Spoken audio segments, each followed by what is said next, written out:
आत्माओं जो प्रसंग चल रहा था कि परमात्मा पूर्ण ब्रह्म परमेश्वर कबीर जी आए थे और वो यही कहा करते थे कि तुम जिन भगवानों की पूजाएं कर रहे हो, साधनाएं कर रहे हो, ये स्वयं भी नाशवान हैं, इनको भी कर्म का दंड भोगना पड़ता है, पाप कर्म का, किए हुए कर्म का। शुभ और अशुभ ये भी आप जी की तरह ही भोगते हैं। इनके प्रारब्ध में जो कष्ट होता है वो भोगना ही पड़ता है। फिर ये आप जी के कष्ट का निवारण कैसे कर सकते हैं? उदाहरणार्थ, जैसे नारद जी ने श्राप दिया था विष्णु जी को, जिसमें नारद जी विवाह कराने के इच्छा से और श्री भगवान विष्णु का रूप मांगा था, हरि रूप मांगा था। विष्णु जी ने उसको दे दिया, वे ठीक है, तुझे तथास्तु हरि रूप दे दिया। बंदर का रूप बन गया। संस्कृत में हरि बंदर को भी कहते हैं। जिस कारण से जब पता चला नारद जी को कि तेरा रूप बंदर का बना दिया विष्णु जी ने, तो उसने श्राप दे दिया। नारद जी ने श्राप दे दिया कि आज मैं अपनी एक पत्नी प्राप्ति के लिए, मैं जो मुझे वियोग है, मुझे दुख है, वियोग का दुख है, और तूने मेरे साथ ये अभद्र मजाक किया है, तू भी एक जीवन अपनी पत्नी के वियोग में बितावेगा, तेरा और तेरी पत्नी का कभी मिलन नहीं होगा। अब वो श्राप दिया हुआ श्री विष्णु उर्फ श्री रामचंद्र पुत्र दशरथ अयोध्या के राजा ने नारद जी का दिया हुआ साप भोगना पड़ा। उससे बच नहीं सका वो किसी भी कीमत पर। फिर श्री रामचंद्र रूप में विष्णु जी ने एक बाली को मारा था। उनका आपस में युद्ध हो गया था और बाली के अंदर एक शक्ति थी कि सामने वाले की 50% पावर वो खींच लेता था, शौक कर लेता था। श्री राम को पता था, उसने एक वृक्ष की ओट लेकर धोखे से उनको मार दिया। युद्ध में आमने सामने खड़े हुए, जब शक्ति क्षीण होने लगी तो वृक्ष की आड़ पकड़ गए। तब बाली को मारा श्री राम उर्फ विष्णु जी ने।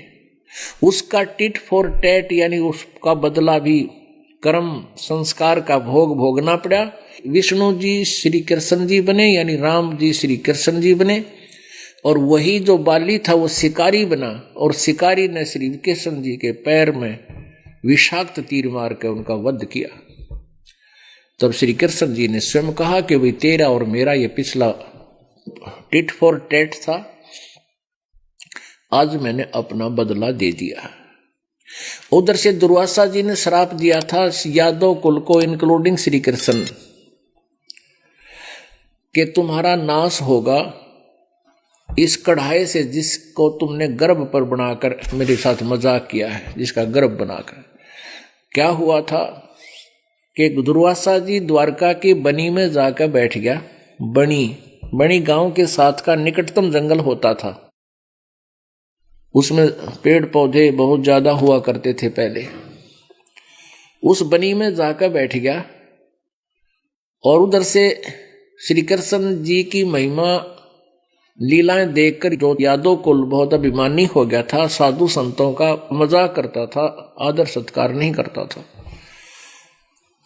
प्रद्युम्न पुत्र श्री कृष्ण के बेटे प्रद्युम्न ने और साथ में 10-20 और बच्चों ने, उसी के हम उम्र व्यक्तियों ने, 40-45 साल की उम्र का था, उसमें बालक थोड़ा ही था, उन्होंने की कुबद सूझी। उनके मन में आया कि सुना है कि दुर्वासा जी तीनों कालों की जानते हैं, भूत भविष्य और वर्तमान की। उनकी परीक्षा लेते हैं। प्रद्युम्न के पेट पर एक गर्भवती स्त्री का समांग कर दिया, समांग, उसके लिए कड़ा बांध दिया पेट पे, लोहे का कड़ा, छोटी सी कढ़ाई जो छौंक छांक लाने का काम आवे 1-2 परिवार की, ऐसी, और उसके ऊपर का बांध दिया थोड़ा लोगड़ कपड़े से, और ऊपर का पहना दिया उस समय की स्त्रियों वाली ड्रेस। एक उसका पति ऐजे स्वांग बना लिया, और साथ में 10-5 और लफंडर साथ चल पड़े। दुर्वासा जी से पूछा कि हे रिसीवर, इन दोनों की शादी को बहुत समय हो गया था, अब परमात्मा की कृपा से इसको गर्भ रहा, इसकी पत्नी है ये उतावले हो रहे हैं, ये जानना चाहते हैं आप जी से कि इनके गर्भ से क्या उत्पन्न होगा, लड़का होगा या लड़की। आप तो तीनों कालों की जानते हैं, कृपा बताइए। अब दुर्वासा जी ने ध्यान मग्न होकर देखा कि ये तो बकवाद कर रहे हैं, पुरुष को स्त्री बनाकर ये धोखा कर रहे हैं। गुस्सा होकर के और दुर्वासा जी ने कहा कि इस गर्भ से यादव कुल का विनाश होगा।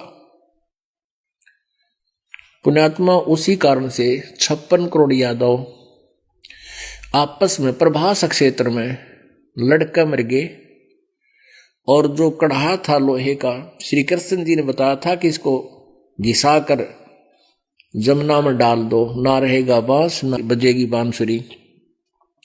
यानी जिससे हमारा नाश होना है, और वही उसको हम ही उसका विनाश कर देते हैं। उसका चूरा डाल दिया, जमुना के पानी में बहा दिया, जल प्रवाह कर दिया।